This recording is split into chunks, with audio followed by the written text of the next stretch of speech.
do that. Okay, let me. I'm not a big. I don't. How do I share? You're not getting any option to share? No, I think I have. Sorry. Advanced sharing options.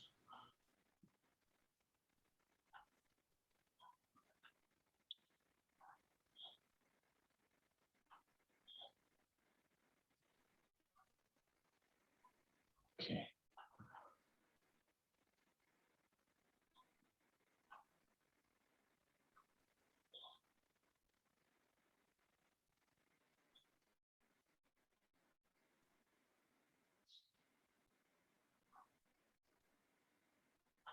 Can you guys see it now? Not yet. It's Okay. loading now. Yet now. Yes, yes. Yeah, now it is visible.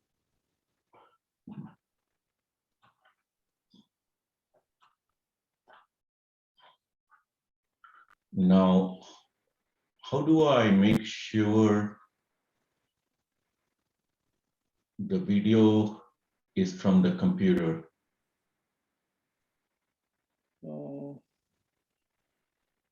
I think you shared that screen and try playing it. I think it should happen that way. Okay. Okay, I'm going to play it now. Okay. And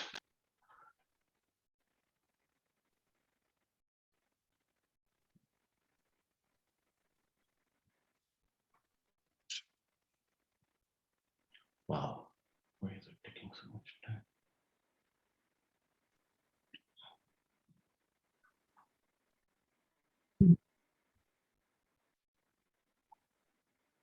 Hear it?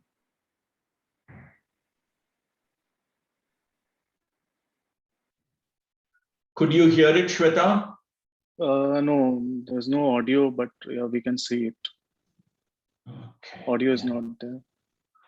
Okay, so we have to find.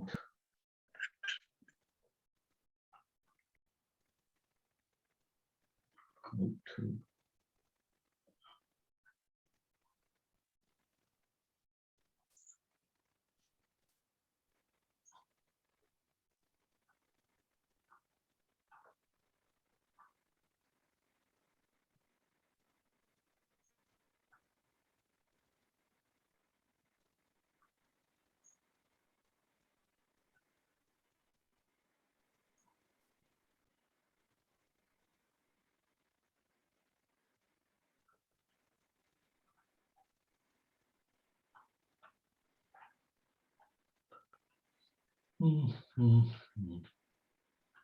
Now we got rid of the technical problems. Excellent. Yeah, we're all set now.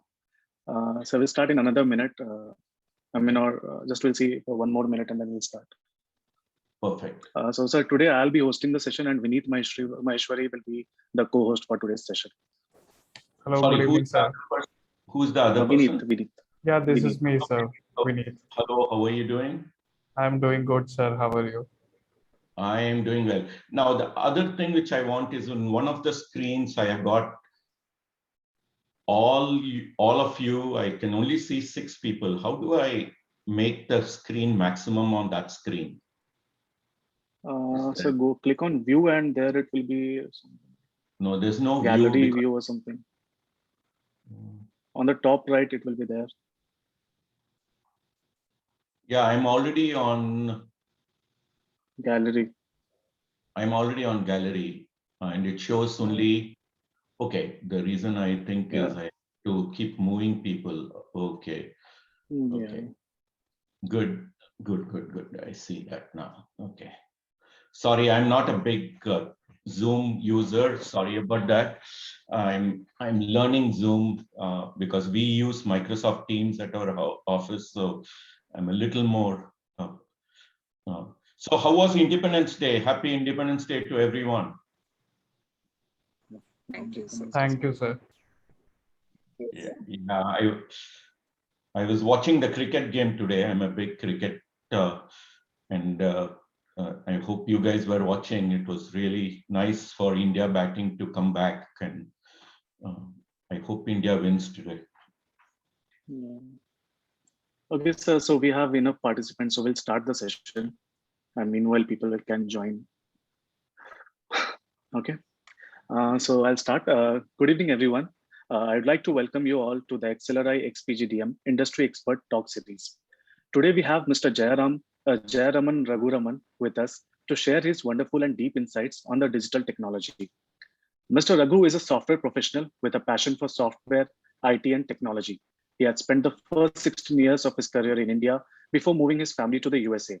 He has over 35 years of experience in the technology industry, working in several large organizations, including Citibank, Bell, General Motors, and now he's a senior vice president, digital engineering at Schneider Electric. Mr. Raghu has lived and worked in various countries and has continued to lead diverse international teams across the globe, including teams in China, Mexico, Brazil, France, and India. He has an established track record of leadership in providing vision, direction, organization, and execution of technical strategies. One of the greatest strengths he brings to any organization is his vast experience and knowledge of working within Fortune 500 companies, delivering on IT and technology transformation goals while managing large department budgets. So we are pleased to have you here with us. The virtual podium is all yours now. Over to you, sir. Yeah. First of all, thank you, Shwetab. Hello and good evening to everyone at XLRI. Hope you're all doing great. I know that unfortunately Independence Day fell on a Sunday, so you missed one holiday. Hopefully you had a good weekend and celebrated the 75th year of India's independence. I am a proud Indian. I'm also a proud American. So my life is usually is in between these two countries because my mother, my in-laws, my sister still lives in India while my children live and work here. Shwetab, everybody calls me Raghu. I would like everybody, all of you, to call me Raghu. No one calls me by Jayaraman. I am, as you can see behind my background, I live in Austin, Texas, which is a college town. The University of Texas in Austin is in Austin, Texas. I saw some of you would probably know about Austin. And this is what we call home now. But I am a Mumbaiite, out and out a Mumbaiker. I lived my first 37 years of my life in Mumbai. So if you know what a Mumbaiker means, I'm proud to be a Mumbaiker.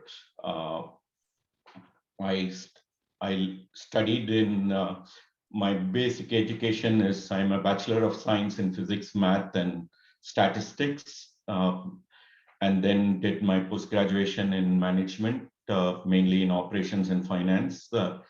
But I have never used physics. I have never used I don't think I've used too much of my finance knowledge as well. I started as a computer programmer and have lived in the software and technology world the last 36 years. I'm excited to be talking to this young set of college graduates, and I hope this session is useful for me. Just as a time check, Shwetab and Vineet, I see my time is 9:35 in the morning, which is 8:05. Yeah. So if you could give me when I'm talking around 8:32, 8:33, sorry, 10:03, about 30 minutes from now, if you could give me an alert, that will give us enough time, I think, for questions. Yeah. But I'll try to finish before that. Okay. Yeah, sure. Sure.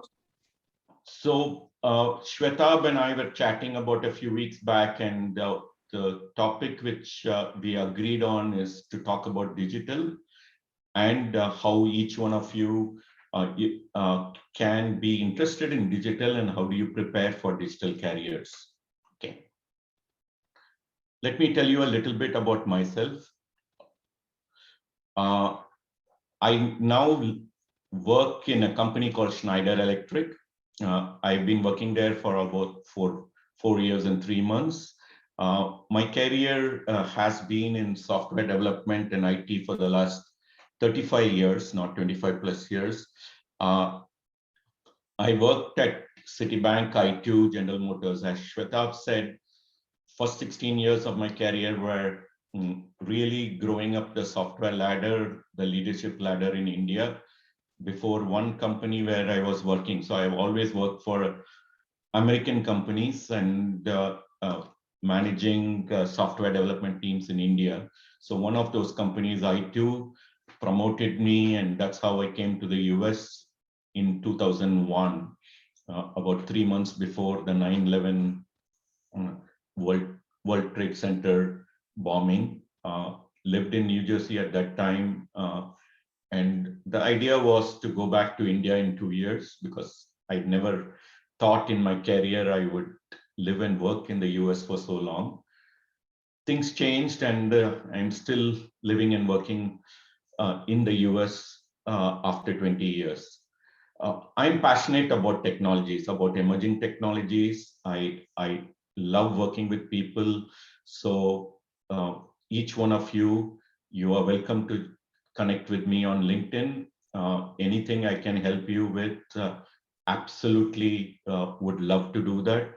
And I love seeing young people develop into leaders. And I hope each one of you would become a world leader one day and really shine in whatever is it that you want to lead and grow in your careers. Little bit about myself. I watch a lot of movies, I just purchased a huge TV in my studio room. My wife doesn't watch so much TV, but I watch a lot of TV, a lot of movies, watch a lot of cricket. I love working with people, I said. My values are really satisfaction is more important to me. A satisfaction of how you work, how you deal with people, giving a lot of respect, giving acknowledgement and gaining the same respect, acknowledgement. I like honesty, teamwork, and really enabling others. And we'll talk a little bit about enabling others as you grow your career. I would like to think myself as a continuous learner. I learn a lot from experiences. Actually, about 4 years back or 5 years back, I went back to college. I went to Columbia to do an advanced management program where we had 35 people with varying degrees of experiences, some of them with 20 years, 30 years of experiences. And those four weeks which I spent with at Columbia Business School was some of the best learning I had after working for so many years. Family is very important to me, and the work-life balance is very important to me.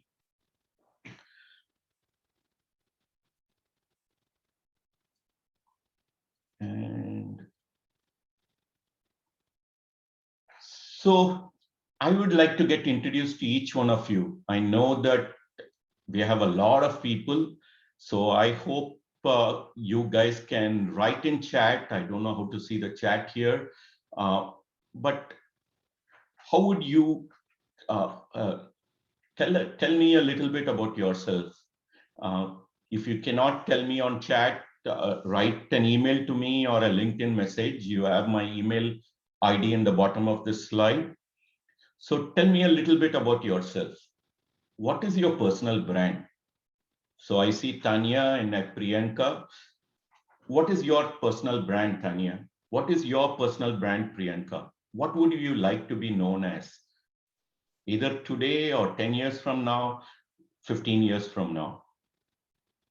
And what is it you want to achieve in life? Have you thought about it? Last but not the least, if the mics are open, I'd like to hear from, what is it you would like to hear from me in this session?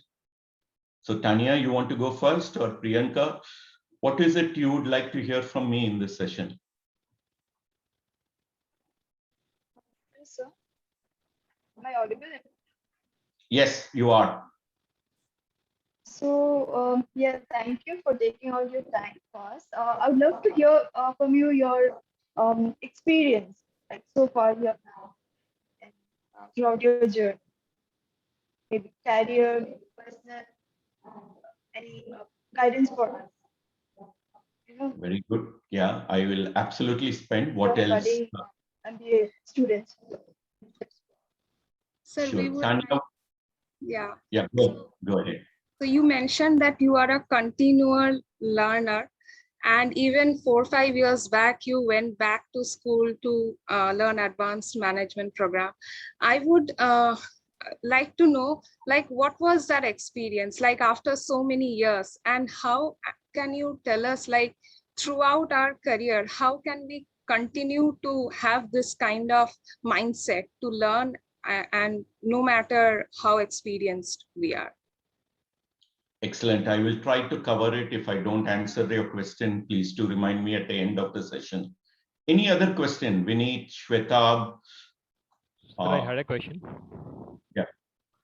Sir, as per the previous slide, you had 16 plus years in IT, then you have moved to Citibank and then now to Schneider Electric.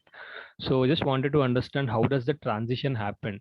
Did the opportunities came to you, or you have voluntarily created opportunities and have stepped into these diverse fields? So any light on that note would be very grateful to us. Excellent. I will cover it when I cover how my journey took place. Not all of it was planned, or your life does not happen because you planned something, but I will do. I see Utsav, I see Jagan, I see Madhumita, Rahul. Anyone else? Any other questions which you would like? Just to add to Arjun's question, I would like to know, I mean, how difficult or how easy the transition was. I mean, since now we are in the age of digital, so how comfortable you were to do the transition, or how difficult it was? Because to adapt something and to be good in that and to have a career in that, I mean, these all three things are interlinked, and how we should, I mean, be ready for these kind of changes in future. I mean, how we should approach the new things which are coming, and how we should do good in that. So something on that part will be helpful for us. Excellent. Great question. So last two questions, and I will try to cover all of these as we speak So today. one question from my side would be that, I come from a core background, so as many of my batchmates, so they would like to know what's there for them, in digital transformation side of the core industry. As far as I know, Schneider Electric, the General Motors, they are into core business. And since you are there in the digital transformation side of it, so yeah, wanted to get insights on that. Okay, so I think now I understand. I did not understand the word core. What you mean is you are in industries which are either in automobile or banking or Yes, okay, and you call that core. Okay, that's a new word. non-IT basically. So Yeah, so no, you're not in a software company or not a non-technology company. I will right. leave you one word. Every company is a technology company today. I want you to remember that. Okay, uh, there is no company in the world, whether it is a utility player or a dam or a bridge company which builds bridges or anything. Every company in the world today is a technology company. Okay, Vineet, and we'll talk a little bit about it. Okay, so any other questions? Let me go ahead. Sir, one question, sir. Actually, thank you, sir, for taking out time and interacting with us. Actually, sir, I worked previously in an IT firm. Then I switched to a public sector bank. And now I'm doing an MBA from XLRI. So how can I prosper in the new digital world, actually?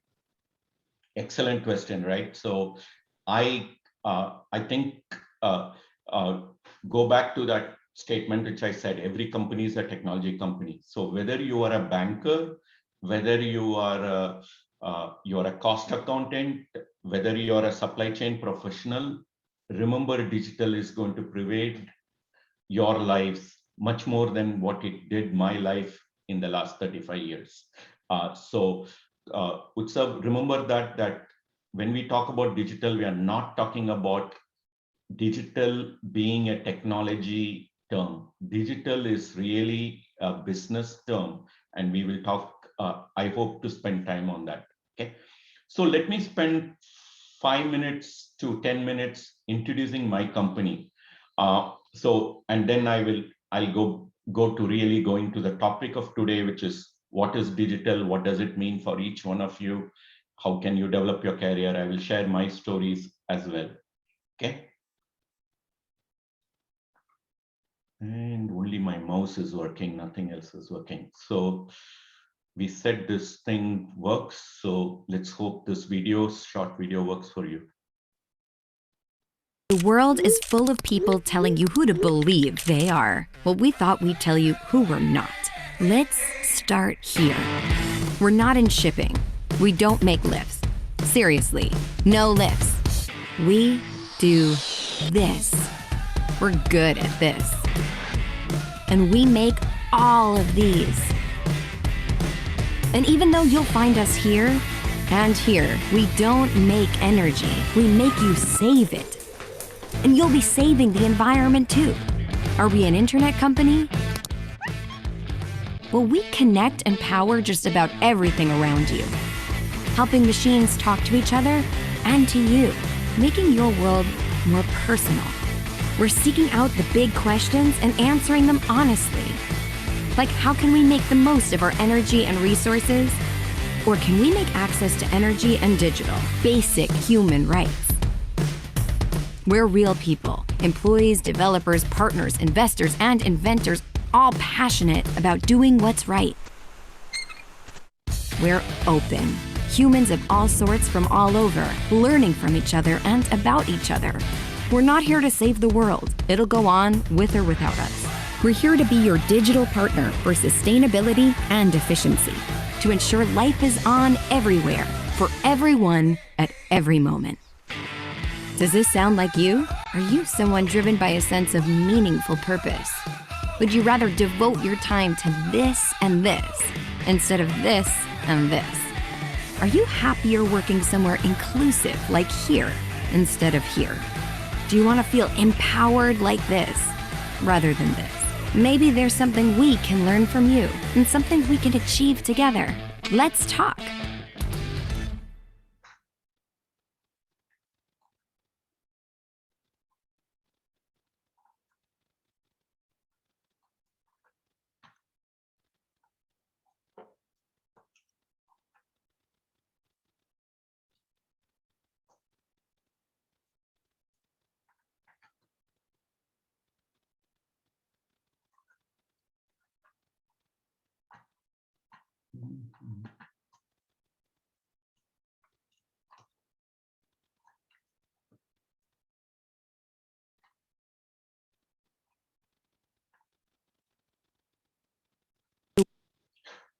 Was that useful? Could you hear the audio well and see the video? Yes. Yes. Okay. So Schneider, our mission is really to empower everyone in this world to make the most of our energy and resources. And how do we bridge progress and sustainability for all?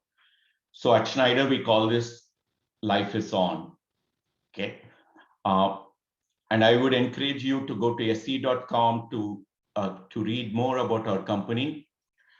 We really help companies in every industry on how to make effective use of energy, power, and we become your digital partner in sustainability and efficiency.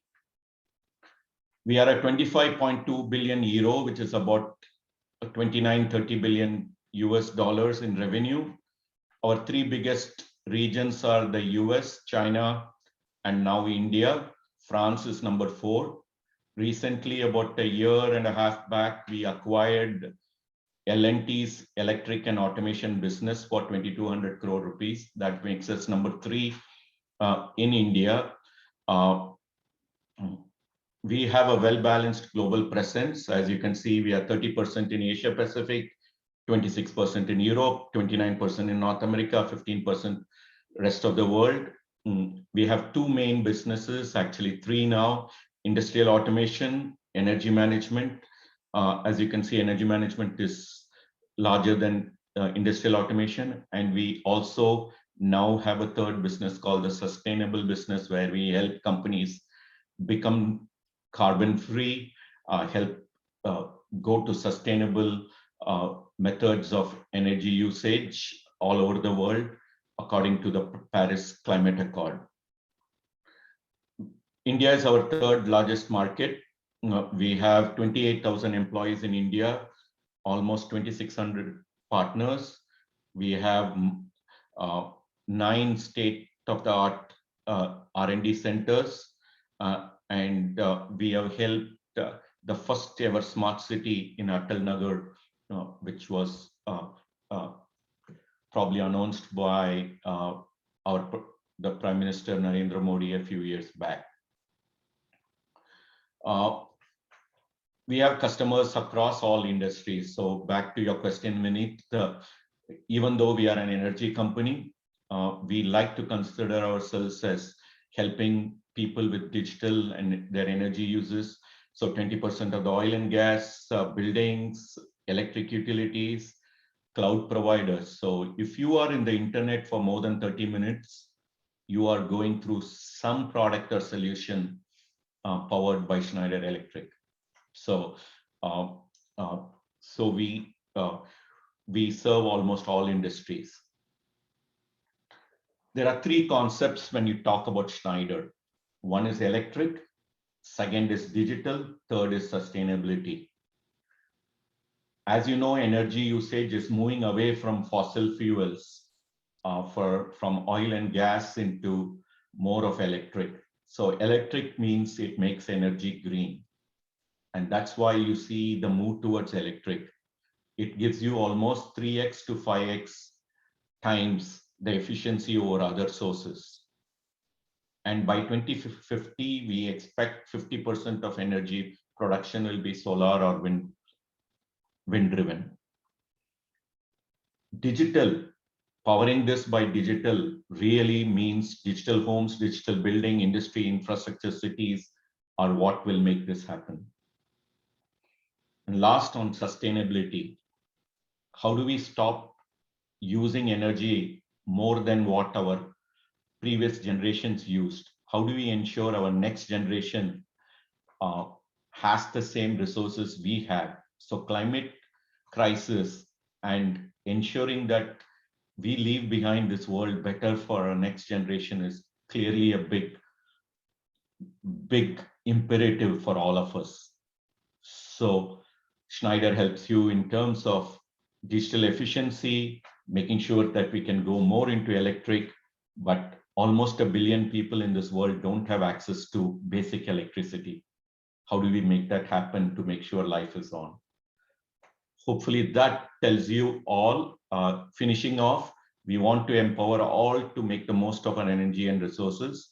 We play by leading by example in our ecosystem. So by 2030, we will be the first company in the world to be net zero, and also make sure our customers, our suppliers, all are in the sustainable environment. And then we now allow our customers to leverage our expertise in being part of the solution to our customers. Okay. Now let's go to the subject which is important to you. So how did my career start? So as I said, I grew up in Mumbai, right? When I finished my BSc, you're all young people, so I can be very honest with you. I had no clue what I'm going to do with my career. It was the mid-80s, and I frankly did not get enough marks in my 12th grade to go into engineering. I was a good student during my BSc, but during the mid-80s, the world was not so full of opportunities as it was today. So I could probably go and use my statistics experience to be an officer in a bank or do something. But really, the biggest opportunity came because during 1985-86, the personal computer was coming into the corporate boardrooms in India. So I did the next best thing, saying, okay, let me learn computer programming. So I learned computer programming while I was doing my management, and started being a computer programmer in a small consultancy firm. So somebody asked me a question, how did I get into this career? That career came through because I was desperate to do something which helped, because I was always good at problem solving. I was always good at analysis and breaking down. So any entrance test, I used to usually crack it and be really good at anything which had logic in it and analysis. So that's why I took to computer programming. So the first 10 years of my career, I really spent time understanding how to write computer programs, how to work. And at first I was a consultant to Citibank. So I wrote a lot of banking software in a small consultancy company which had Citibank in India as the customer. So if you know Mumbai, I spent a lot of time in Nariman Point in Citibank offices writing programs. But as part of that, I got responsibility to understand customers. So I went and lived, my first ever trip abroad was maybe 4 years into my career. I was sent to United Nations in the US to help convert their existing general ledger system from the old system to the new system. Now you'll tell me, how did that experience help me? All I can tell you was my first ever trip. My dad was so happy that his son was going abroad. He brought me some very shiny leather shoes, new shoes, so that his son can go and look his best at United Nations. When I landed in New York, there are two of us, a colleague of mine called Nafis Hussain. He and I had never stepped out of India. This was our first trip. So we land on December 1st, 1989. Very cold. We stay in a small hotel before we find our own accommodation. And the third day after we landed there, it was a Friday, and Sunday was the coldest day in New York for the previous 35 years, and it had snowed. So we go find breakfast, and I'm wearing these shiny shoes and slipping on the streets. Every 5 meters, I slip and hold on to a lamppost. Again, I go and hold on to a lamppost. Everybody looking in the street and laughing at us because we had not even experienced snow to that. Why am I telling this story? We quickly learned that you cannot wear leather shoes during winter in New York. You will fall and you'll break your bones. Okay, but no one had told us that. So going back to somebody has asked a question, one of the things as a continuous learner is we adapted. Now, this has got nothing to do with work, but within 3 days, we learned that you will look foolish walking the hard streets of New York in winter, wearing leather shoes and slipping and falling every 5 meters. That's how my journey started. So my first trip abroad was really a culture change in understanding how to speak to someone who does not speak your language. So they speak English, you speak English, but they speak a different English than what you do. So Utsav, I think you were the one who asked me, how do you then learn how to communicate? Okay, so I learned that.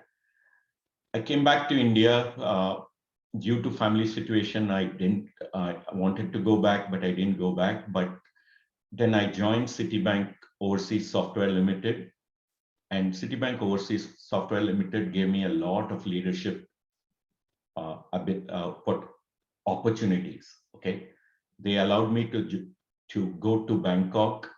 I spent 3 months in Bangkok getting requirements from Citibank Bangkok to bring it back. And in Thailand, people are very cordial. I had heard they work with you very, very well. So collaboration and understanding what motivates them, making sure that we can listen to them, not just be an order taker. So listening does not mean you take everything as orders, but being able to understand what they need and then translate that requirements to a team in India. That's how my journey started. So the first 10 years was really moving up technically to being a lead and an architect and others. But I would say the most learning was, how do you listen to your customers? How do you understand what your customers are saying? And how do you translate it into what you need to deliver for them? Because India was a service economy during the late 80s and 90s. So we were expected to be a low-cost provider of services. That's why Citibank had started this Overseas Software Limited. And that helped me understand what I liked. So I would say within the first 5-6 years, I knew my personal brand was to work with people. My personal brand was to ensure that I work with customers. So when I asked you, what's your personal brand? A lot of you have worked before. Think about what do you like doing? Okay, so the first question to ask yourself is, what do you like doing? Second is, what don't you like doing?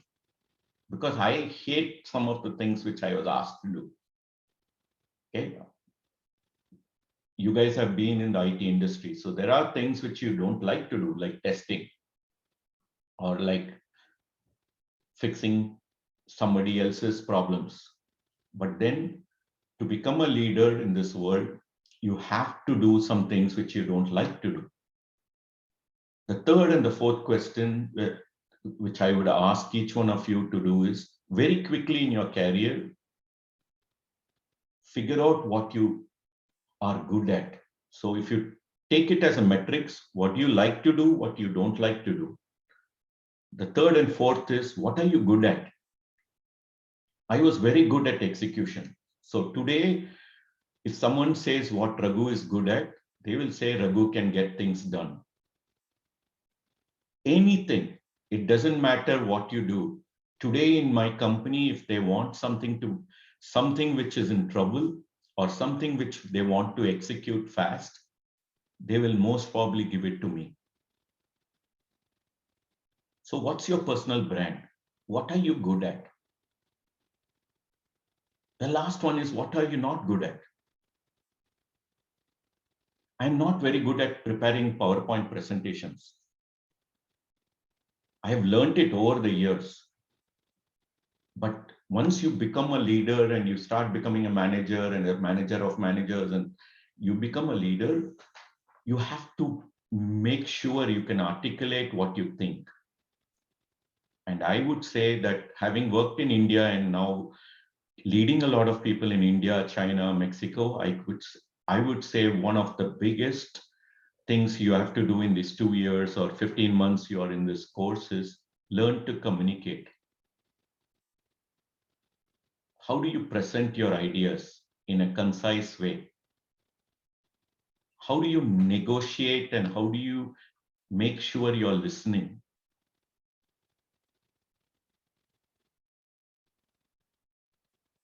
Right?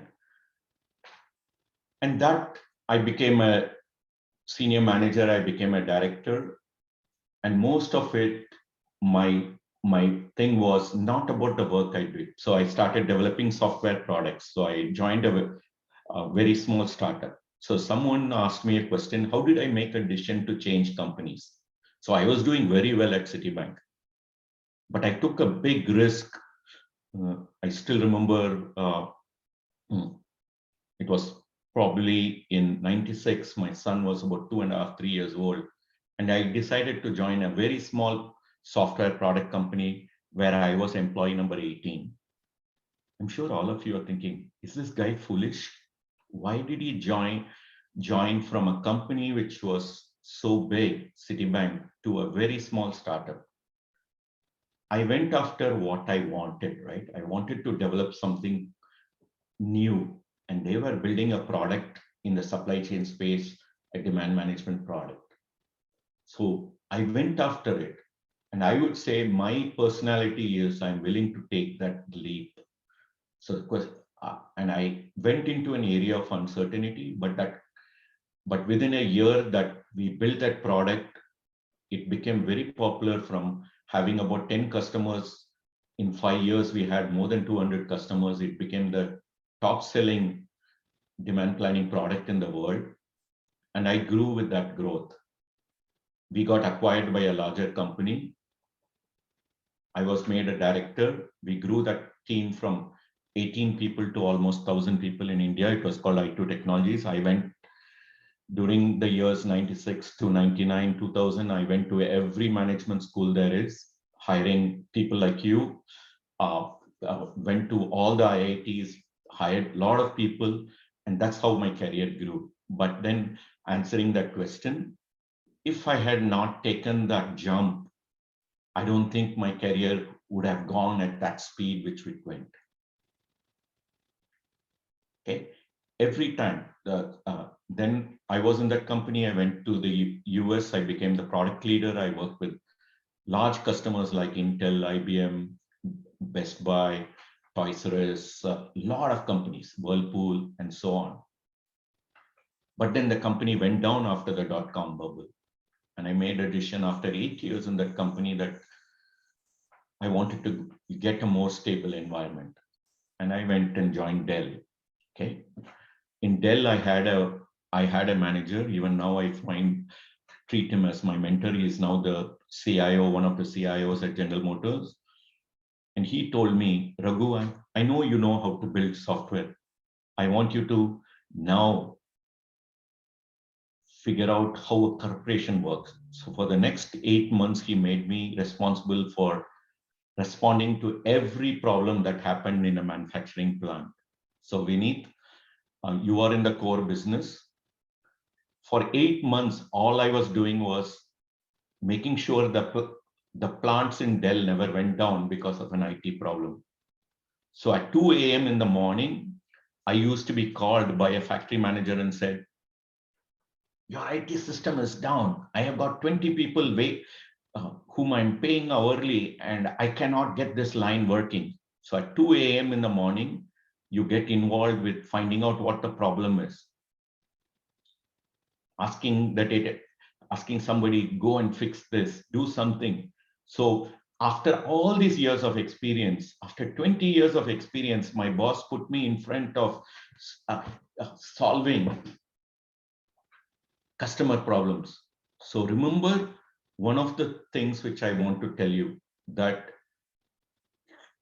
make sure that you can do things yourself.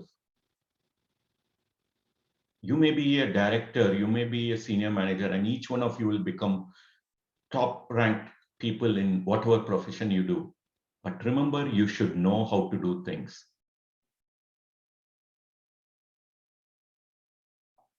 Okay, that's what helped me. I know these are not very insightful or something which made me, I failed a lot. Okay, so don't be worried about failure. Learn from it and be able to do better. Even today, I make a lot of mistakes. So I won't say that I am the perfect guy or anything. But the one thing which I have learned to, maybe because of my balding gray hair, is be able to forgive yourself more than forgiving others, right? A lot of times when you make mistakes, you beat yourself up. And a lot of people do that. Oh, I made this mistake. I am useless. Don't do that to yourself. Use your life as a continuous learning. Okay, if that is good, I'm going to go into what does digital mean. Okay, I'm watching the time. How much more time do we have, Shweta? So we have around 20 or 35 minutes with us. So I'll spend some time on what digital is. Yeah. Digital means every company has to re-examine the way you do business or we do business. So digital is not a technology term. Digital means how do you do business today? So let's take it 30 years back or even 25 years back in India. If you wanted to withdraw money from a bank, you wrote a check, went to the nearest physical bank, gave the check, the bank teller looked at to see whether you have money in your account, wrote it on paper and gave it back. How many of you today even go to a bank to withdraw money?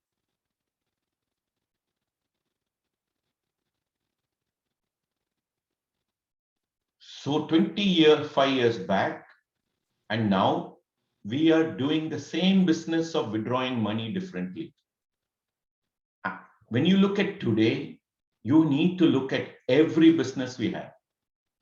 Whether you are a government electricity company sending electrical bills to your customers and taking money, or you are a small business, a plumbing company where people have to call you to say their water pipe broke and they want a plumber. So re-examining the way to do business is digital. And for each one of you as MBA students, being digital means you understand who your customer is and what their journey is. A lot of you people come from the IT world, and I'm sure you come to MBA and say, now I can go and start a business, or I can be the front end of running a business. Whatever it means, whatever you do, you first have to understand your customer and you understand the customer journey. That's what makes Google successful today. Because they know when they say they want to give you access to the world's information, they understand what is Raghu looking for when Raghu goes to Google and enters a search command. Amazon knows when you go to Amazon.com and you're trying to look for a new mobile phone, how would you do your customer journey? So one is customer. Second is what trends will either boost your business or will affect your business. The biggest trend today is access to data. You could not do, when I joined this career in 85, the memory in the computer was 64 KB. You cannot have access to data today like the way you have it today.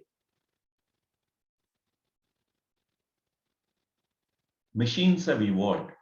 So how do you ensure that humans can leverage machines to do some of the work we as humans are doing today? So tomorrow as MBA students, you have to think about what are the trends of how the world will need to look at, and how do you use the trends, access to information. Can you be the person who holds the world's information and you can make something out of it? Whether you are a bank, Vineet, whether you are an energy company, whether you are working in an automobile company, what do you know? What trends can you use that will help you even in the core business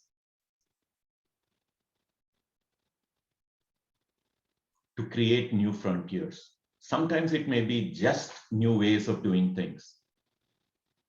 Let me tell you a story. I went and renovated my house. One of the big problems I used to have every day is in the evening, I used to forget to put on the lights in my front door, in my back door, in my garage. Now I've smart homed my house. Every day at 7 o'clock at sunset, the lights come on. Every day when the sun comes out, my lights go off. Now you'll tell me that's not too much, but we need, that's the trend which tomorrow's smart buildings are there. So think about what trends will advance or hurt your business. Third is making decisions based on intelligence.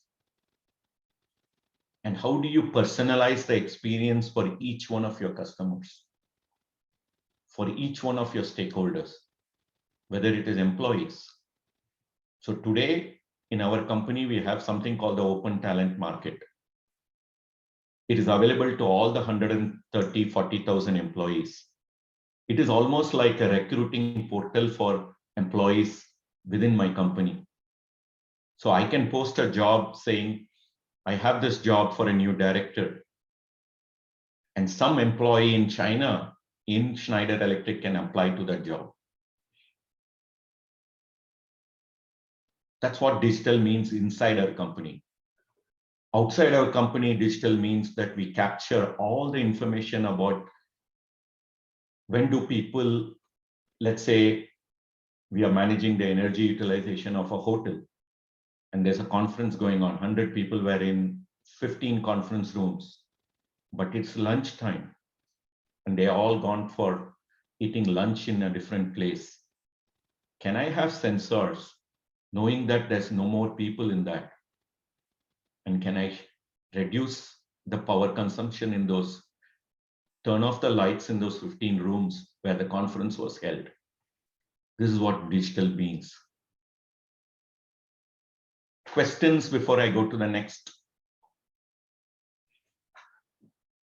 So what are the components of a digital focused organization? First thing, a digital focused organization needs to be adaptable. So the speed with which each one of you, tomorrow's leaders, have to make decisions means that you have to become very adaptable to the information you're starting to get. And you need to have a mindset that says, I don't need to make all the decisions. How do I decentralize the decision making to smaller teams? How can you use data and facts and automate things which allow me to do? Remember, I told you, it's your ability to do things which will make you a leader tomorrow, not your ability to supervise people. So as MBA students, if there's one thing you learn, you are not going to be successful by just managing people. You're going to be successful in delivering results, in able to do things rapidly. So there are three components to it. Being agile. Agile as a verb, not agile as a process. So individuals and interactions over processes and tools. So one homework item for you. By the time you finish MBA, you should know at least 500 to 1,000 people in the industries which you want to work on. Remember the amount I said, 500 to 1,000. So it's not enough this 15 months, you just do your studies, get good marks. You have to know people. You need to know how to build a working product all the time. So for example, we sell about 700 million circuit breakers all over the world. Today, circuit breakers, usually it used to take us 3 to 4 years to build a new version of a circuit breaker. Now we are asked to do that every 6 months. From 4 years to 6 months. So how do you continue to have a working product? How do you collaborate with customers all the time? And last but not the least, somebody asked this question, how do I respond? So how do you respond to change? Because the old thing of building a plan and saying, I will follow that plan, and in the end, I'll give you a result is gone. How do you respond to change? The second one is most important, and I'll spend 2 minutes on this, is collaborative teams. How do you build collaboration? Because I remember I told you, you will be good at something. So Vineet, you will be good at something. Tanya may be good at something else. How do you collaborate?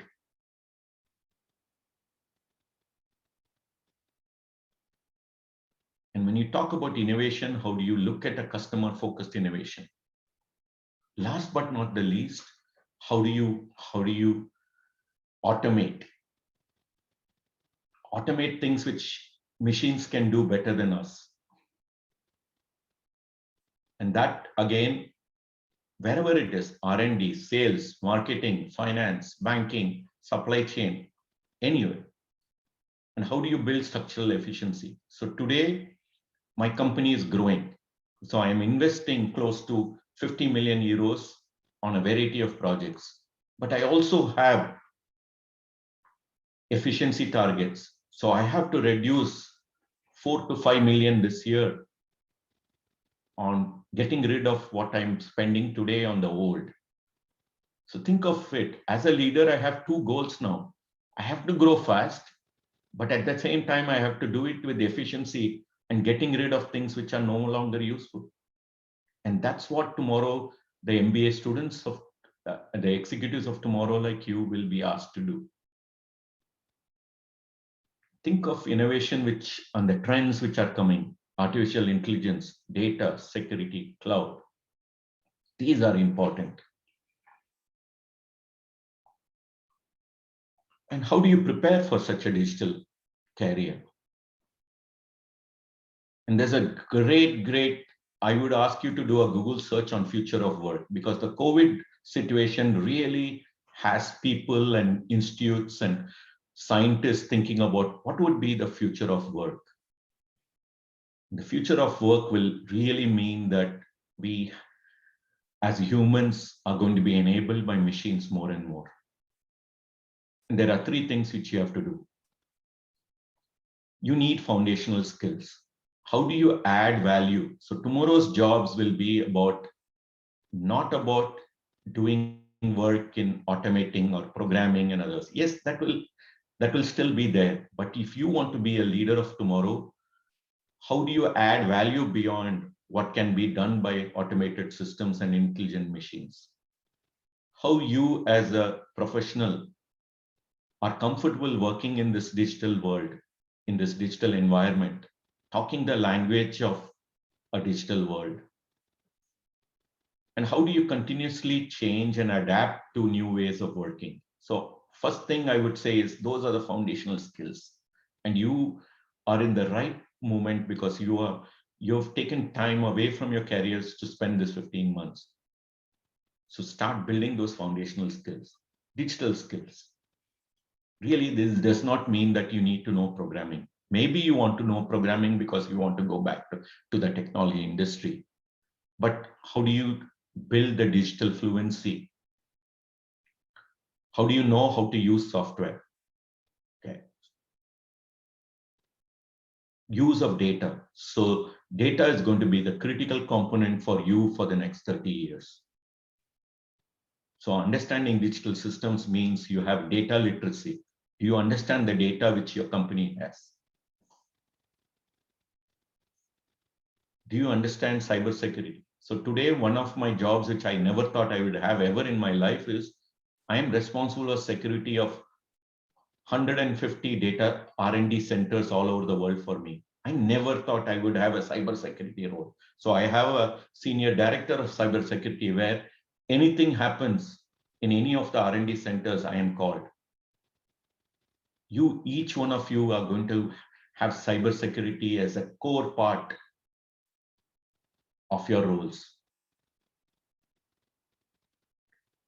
And last but not the least is product mindset.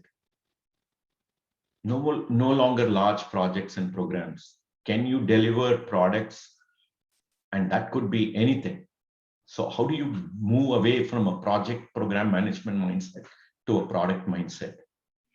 And last but not the least is, I have been talking about it the entire 1 hour. How do you communicate better? How do you collaborate better? How do you bring diversity and inclusion? In my company is got 40% of women leaders. by the next 5 years, 50% of our executives under the CEO and the businesses will be run by women. How do you become diverse, gender diverse, people of color? How do you become inclusive? And how do you lead by strategic vision? How do you empower others? Still, program management, project management is still key. Okay, and the courage to change. And last but not the least, don't think your learning is over once you finish this MBA program. How do you every year think about what is it which is happening? What is it I have to learn? And so going back to that question, when I went back to college in 2017, I learned what I didn't know. Okay, and that 4 weeks gave me a reflection of how I need to become a better leader of people. How do I need to delegate more? Because I love doing things on my own and I like to supervise everything. That 4 weeks, I don't know whether it was you, Tanya, who asked me, or that 4 weeks gave me the ability to say, how are my other peers in somebody in Australia is doing, somebody in Thailand is doing. And even today, we have that whole batch of students, the 35 of us all around the world, sharing insights and experiences, helping each other. Okay, that really helped me, I think, be a more empathetic leader than I was. Okay, let me finish here. I know we have run out of time. Questions. I can go for another half an hour if you guys found this session interesting. So Shwetab, I leave it to you. I know it's dinner time in India, but I'm willing to answer questions. Hope this session was useful. Yes, sir, very much. Vineet, you can just moderate the sessions and we'll see how long it goes. And based on that, we'll take the call. Yeah, sure. So anybody who has questions can raise their hands. Jagan, you would like to go first? Hello, sir. Sir, I had been a project manager at Dubai, an oil and gas project, and I had been working with Schneider for a long time. I think for 5 years. Schneider had been supplying. Yes, Schneider has been our, supplying us the circuit breakers to EMPS systems. And EMPS is the first of its system, has been installed in Emirates, Emirates National Oil Company, Greenfield project. So, sir, you were speaking about changing our vision from project management to product management. Okay. What are the transferable skills that can be applied from project management to product management, and what are the core values that we have to work on to change our mindset? Excellent question, right? So let's answer the question, what does project manager need to do today, or what do they do very well today? A project manager is really what I like to talk about a music conductor. So if you go to a music performance, and let's say we are going to a 300-member orchestra. So we have violin players, we have percussion players, we have flute players, we have singers, and a project manager of that is the band conductor who has that stick and make sure that the violin starts at the time the violin needs to start. They are reading the notes. Same thing with the singer, knows when that singer has to start and when they have to go on a high pitch and start. So a project manager is, when they take any project, they are the coordinator or the music conductor of everything that's happening in the project. So you look at stakeholders. Now, when we go from project to product, the big mind shift needs to be, what is the product need to deliver? So let's take a new product we are building. Let's say we are building a new version of iPhone. As you move from project management to product management, no longer is it that the phone has to be delivered. Because if you were a project manager, you would say this new phone version needs to be delivered in 1 year. what everybody has to do to deliver that phone in 1 year. Changing from a project to a product management means, what does that phone need? What are the must-have features of that phone? In agile terminology, we call it user stories and backlogs. Then you say, what is the must-have which needs to be done? What's happening in the design? We are having problems with the supplier. Can we change the supplier? Now, the same thing you would have done in a project, because somebody would have said the supplier is not delivering on time. Then you would go and ask the product guys, what is it you want to do with this supplier? Do you need to find a new supplier? But when you look at the product mindset, you're starting to say, what is it you're delivering to the customer? Now, because of this dynamic world in which customer requirements change often, let's say your phone has got, you're developing it using 4G, but suddenly 5G comes and 5G is much cheaper than 4G. Do you still wait for a year to deliver a 4G phone which will not sell at all? Or do you now adapt to, with the product mindset, to say, instead of a year, I will start incorporating the 5G technology for this product? Am I answering your question, Jagan? Yes, sir. Yes, sir. You are, sir. You are. Okay, that's the difference between a project mindset to a product, because the way we look at project is, let's finish the project and then they find out whether the customer likes it or not. In a product mindset, you are always looking at the customer first, bringing the customer earlier on to experiencing your products, getting their feedback, doing that. That's what it means from moving from a project mindset to a product mindset.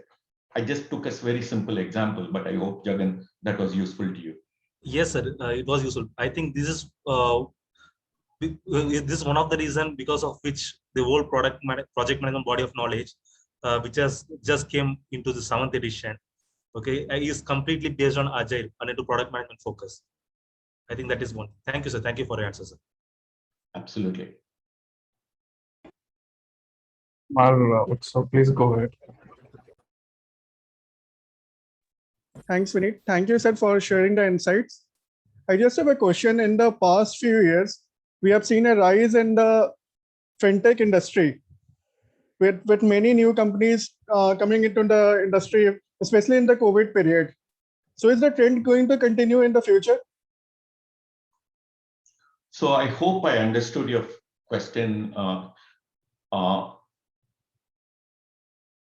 Could you clarify, when you mean a fintech industry, could you talk about which trend are you talking about? The trend that many new companies are coming post-COVID, especially in the last few years. We have seen a rise in the fintech hub. So just I want to know that, is the trend going to continue in the future? Every business is under pressure today. Every business, do not think about whether a business will survive or not. Every business can go out of business, and be taken over by startups. So to me, startups, in terms of disrupting the status quo, go back to the slide which I talked about in terms of what's the business outcome. So today's fintech, or today's people, like whether it was an Uber or it's a Flipkart or it's anyone, what are they doing? They're looking at a gap in disrupting the industry by the use of technology. So fintech is also, can you disrupt the whole financial system today by the use of technology? Can you do it faster? Can you do it cheaper? So as Michael Porter, I hope you guys are reading Michael Porter, right? Michael Porter's thing on strategy, right? You can either be a cost player in bringing low cost solutions, or you can be differentiating in a new product. So the fintech companies are really bringing new products which are disrupting the classical products. Okay, those two are something which will continue to happen in every industry. So you talk about energy. Can you believe that an age-old industry like energy is getting disrupted, the way we look at use of power, use of energy? That is why we as a company, I'm telling you, we are disrupting ourselves. Yes, so the answer is yes, absolutely. So when you think of new ideas, you should be bold enough to say, am I willing to build a startup and ask for money to try out that idea? I'm hoping a lot of you people don't think about maybe you can come up with an incredible idea and you can be the Elon Musk of tomorrow. And I have that belief that one of you are going to come up with something which disrupts this world for a positive way. Other questions? Yes, sir. Good evening, sir. Thank you for this engaging session. Ayush here. So my question is regarding the impact of COVID on operations of our organization. So means as we know that the COVID has impacted the operations of organization to a great extent. My question is how how deep will be the impact even when we have come out of this COVID scenario, and what will be the key challenges to bring the operations to the normal track of a company in a post-COVID scenario, and what will be the changes required in leadership and management strategies of an organization to deal with these challenges? Wow, that's an incredible question, but I will tell you, it'll probably take me more than 1 hour to tell you my things about, but let me answer it briefly. We are not going to go back to the pre-COVID days. So yes, if you have looked at what it meant by working in a company, I don't know, Ayush, which company were you working before you started XLRI? I was in Robert Bosch, sir. Okay, Robert Bosch, great company, right? It's a great engineering company. I don't think Bosch will ever work the way it was working when you worked there. So the work that we talk about is going to be that work will come to people rather than people going to work. That's one thing which I am sure of. This is what I did. My hometown is Austin. I used to live in Boston. When COVID happened, I told my boss, 200 of my people are in China, India, France, Mexico. I am going back home. I know how to deal with all these people. I will visit them when needed, but I'm not going to be working from Boston anymore. So I made the move in middle of COVID in December. And I'm much more happier because I have my own room here instead of sitting in a small apartment in Boston.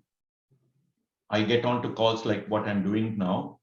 So the future of work, which companies have to understand, is they have to listen to people. They have to listen to their employees on what it means. Okay, and people are making big decisions on their career, on what they want, what job satisfaction is. And you as leaders of tomorrow have to be very comfortable tomorrow working with people whom you may not see for a year. How are you going to manage them? How are you going to? I never saw my boss for a year. My boss changed in the middle of COVID last June. I saw him about 5 weeks ago when I went to Paris. So for 13 months, I was working for a boss whom I had not met, only through calls like this. Can you think of that ever? So work is going to change. Your customers are going to change.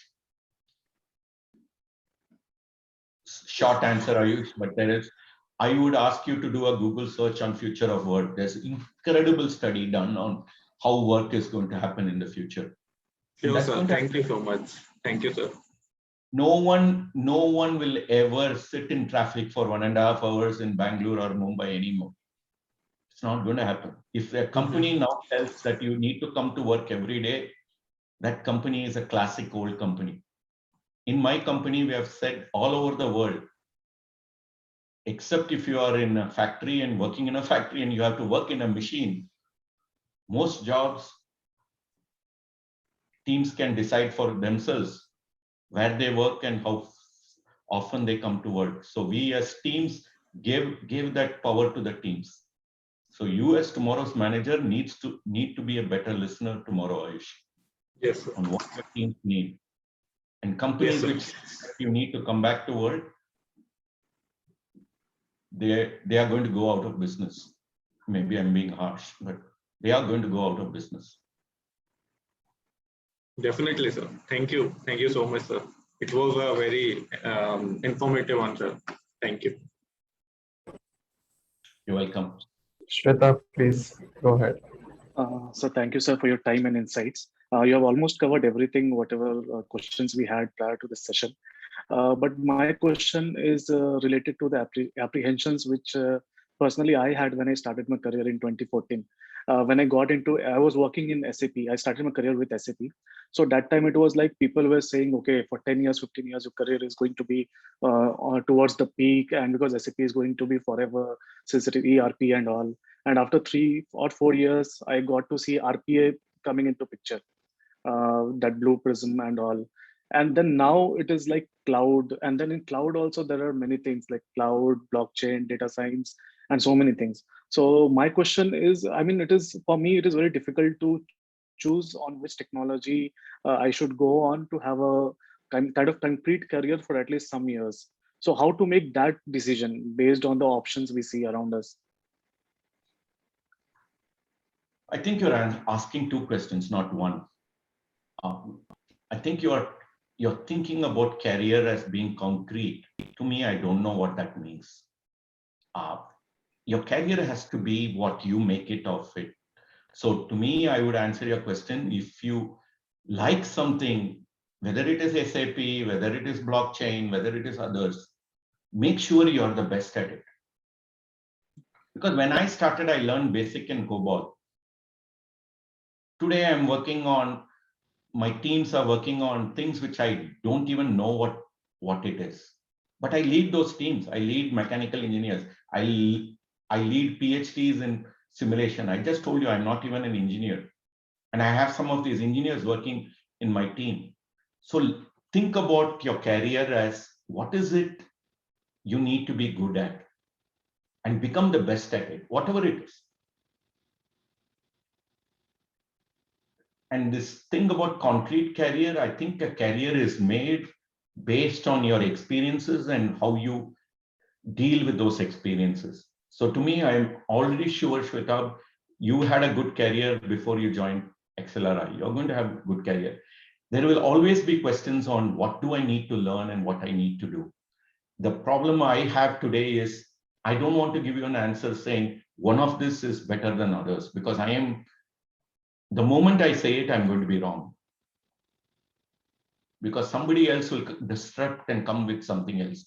But I'll tell you one thing which is absolutely each one of you have to spend time is on artificial intelligence. Because just like internet came to my world in the early 90s, mid 90s, and changed the way software and technology did and how internet changed the world, AI is going to change our world. If I can think of two things which you need to work on as a software professional or a technology professional, Shweta, one is data organization and data understanding. Second is AI. Those two are really disruptive things which are happening in this world. I'm sure in 20 years, things which we are not aware of is the way our world is going to be. And AI is huge, huge. Now I'm saying something I may regret 5 years from now, but you asked me for something, I'm telling you two things which I know is going to make a big difference in the technology world. Yeah, that was really helpful, sir. Okay. So if that was the last question, I want to say thank you to each one of you. I really appreciate you all spending. Sorry, sir. Just we have one more question. Sorry to interrupt. It's Sure. from Nikita. Sir, sorry, you were about to give vote of thanks. Actually, sir, one question that I got from your presentation, you were saying that we need to know how other functions work. So I was just thinking upon it since I worked into program management. So I got a chance to work into broad domain roles, like with different teams. But then I couldn't get the depth of any particular role. So how good it is to have a broad knowledge, or is it necessary to have in-depth knowledge of one particular role? I think you have to be good at one function or one role. You have to go into the depth of it the first 10 years of your career, Nikita. But I spent a lot of time as a software developer, but then I got involved with the supply chain domain. And within the 8 years when I was building a supply chain product, I knew everything about supply chain. I read books on supply chain. I went to courses on supply chain. So Nikita, I would say you have to go into the depth. But then when I became a manager of managers and I became more as a second level supervisor and third level supervisor, I needed to know how marketing worked, how our customers worked. I spent a lot of time. So even today, I have my staff meeting where every month, one of those staff meetings, I invite one of my business leaders and my peers to come and share with my team. Now you'll ask me, why is that important? I want to know what's happening in their business. It's not that I support them all the time, but I want to know what's happening in my energy management business, what's happening in Germany. Sometimes I'll have a German leader come and talk to me about what's happening in that country. So I would say go deep on that area of expertise you want to build your career on, but be very clear about how business is run. That's what an MBA teaches you to be. Does that help, Nikita? Yes, sir. Thank you. Okay. So let me finish by showing you a small video again.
So this year, the competition is over. Actually, a couple of students from Spain won this international champion, but do go to gogreen.se.com. Maybe next year, some of you can participate in this competition. I am a judge in North America, and some of the ideas for Go Green was incredible by students. So I would encourage each one of you to go to gogreen.se.com. And hopefully couple of you can think of an idea to present, right? Thank you so much, Shwetab. I know I overran my time. Books I find useful, I'll send this to you guys, the books I'm reading. So this is something which I would encourage you to continue learning. And thank you so much for giving me the opportunity, XLRI. Yes, sir. Vineet will give you a word of thanks on behalf of our batch. Yeah, thank you, Shwetab. So thank you, sir, for taking out time, your valuable time, that too in Monday morning. So I'm sure many of us are inspired by this session and actually would want to go into uh, digital future career, or at least re-examining the things, the way the things would work. So thank you uh, on behalf of XLI XPGDM batch.